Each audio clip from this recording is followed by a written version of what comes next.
failure over and over and over. And they would have to say repeatedly, "Sir, please don't cancel. This is the best job I've ever had." So, all that to say, I know exactly all of your concerns as a call center individual, and I know how to critique what you're doing and why you're doing it. And after this is probably my 10th time to call regarding my situation.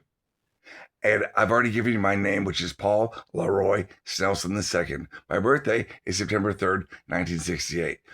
I have two phone numbers. The American one is 214-578-7285, and the French one is 33758-958-501. The Social Security number is 453-136278. The driver's license number is 142-11813. And your team at McAllen International Airport, continuing on almost through Chicago, pretty much annihilated my trust in any American dream. It's a pipe dream. And one of your colleagues promised me some sort of financial compensation from the Palestinian group from Gaza, but I guess that was what we say in French, a Monty. Like, it was a lie. So what do you have to say for yourself? Are you happy to be part of a company that's guilty of such homicide and just outright lies? Because let me tell you, if you've done this to me with my level of coping skills, I guarantee you that there's a whole iceberg demographic that's had the same experience, and those people have already killed themselves. Clearly.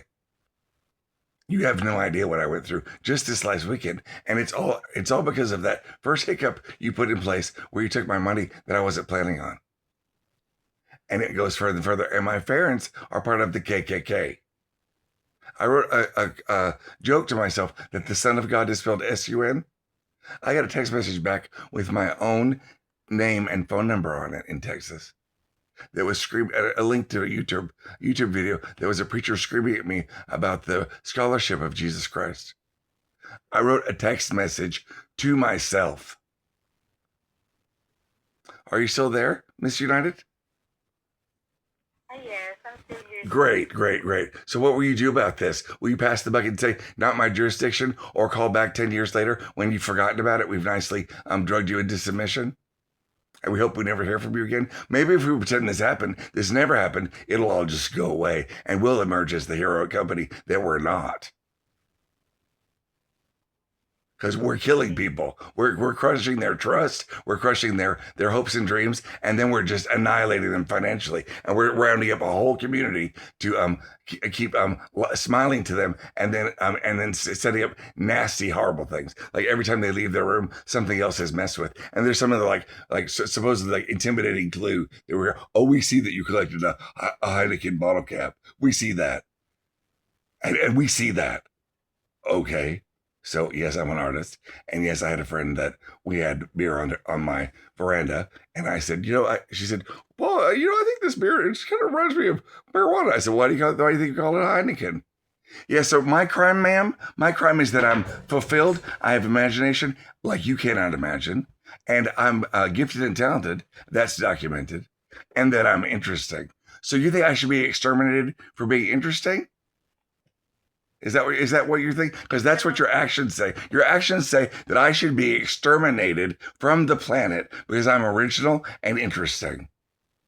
Now I'm going to challenge you one more time. You've got my information and you have it on tape. Oh, and my email address, Pablo Dizium, P as in paint, A as in art, B as in beauty, L as in love, O as in only, D as in David, E as in everyone, U as in universe, X as in X-ray, I as in inside, E as in everyone, M as in man, E as in everyone, at gmail.com. Now, what is paralyzing you from providing me with the outstanding service that I know you could provide, but I guess I'm not wealthy enough or wide enough to warrant such levels of service? After all of the horrible disservice and torture that you as a group and a team have conspired to provide me with, despite all of the documentation and screaming that I've placed on Facebook alone in the last few days. Miss United, I'm waiting for your response. The world's listening. We can't wait to hear this. Hello, sir. If this is not about the reservation, I'll go ahead and disconnect the call. Oh my God, the confidence. And you're not going to connect me to the right person. And it's my fault that it's not. Yeah, okay. So your interface played me, and you know it did. And I asked for the right people over and over, and you're going to just disconnect. Okay, everybody, see this? This is United. This is here's the yeah. See this? This is United. Don't ever fly with them. They're dangerous, and if you're a child, definitely don't fly with them. They will kill you. They will ruin your life, and they'll dump out your stuff and try to break your heart. And then when you call them about it, the robot will follow you to the wrong people, and they'll try to make that your fault. Aren't they clever? And the Rockets Red Glare gave proof. In America, they use their technology and weapons as lawnmowers when they have the same capacity to use it as a uniting force, like the name of this company. Isn't that a paradox? The name of the company is United, and it's a lawnmower. It's a ninja blender. Yeah, okay. So please clock out, sweetheart. Go have a cigarette and think about this as you pray not to lose your job in the next 5 hours. Training. This one needs training. Absolutely. Training. Horrible service. Training. Okay, sweetheart, what's your next move?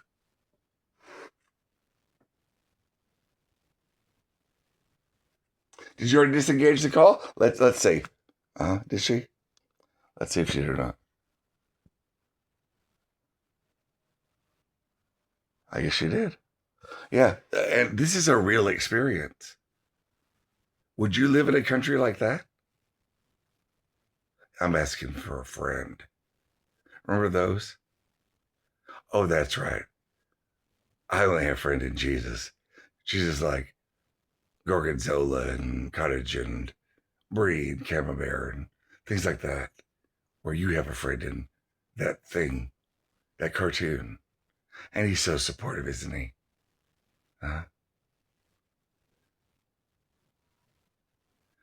Let me just let you know a little secret. I've done a lot of research about that hero.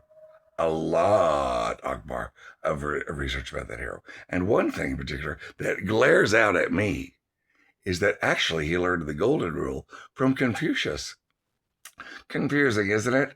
Confusion is nothing new. Yeah, he learned the golden rule from Confucius. And the main thing, that's the discrepancy in that wonderful dogmatic foundational verse is that verse is out of sequence. It's not love your neighbor as yourself. It was never, ever love your neighbor as yourself. It was never, ever that. Ever. That was a little bait switch by the Western team who were trying to get you to be selfless and more sacrificing and dig deeper into your pockets and support their team of robe wearing, no underwear wearing, chanters and incense burners or whatever they are, magicians. Yeah, they're not honest at all. You know, there's a cock catalog in the Vatican, a cock catalog, and it's filled with actual stone cocks from all of these ancient statues of history, the Greeks, the Romans, all of them chopped off in a wooden catalog. Peepees. Let that sink in.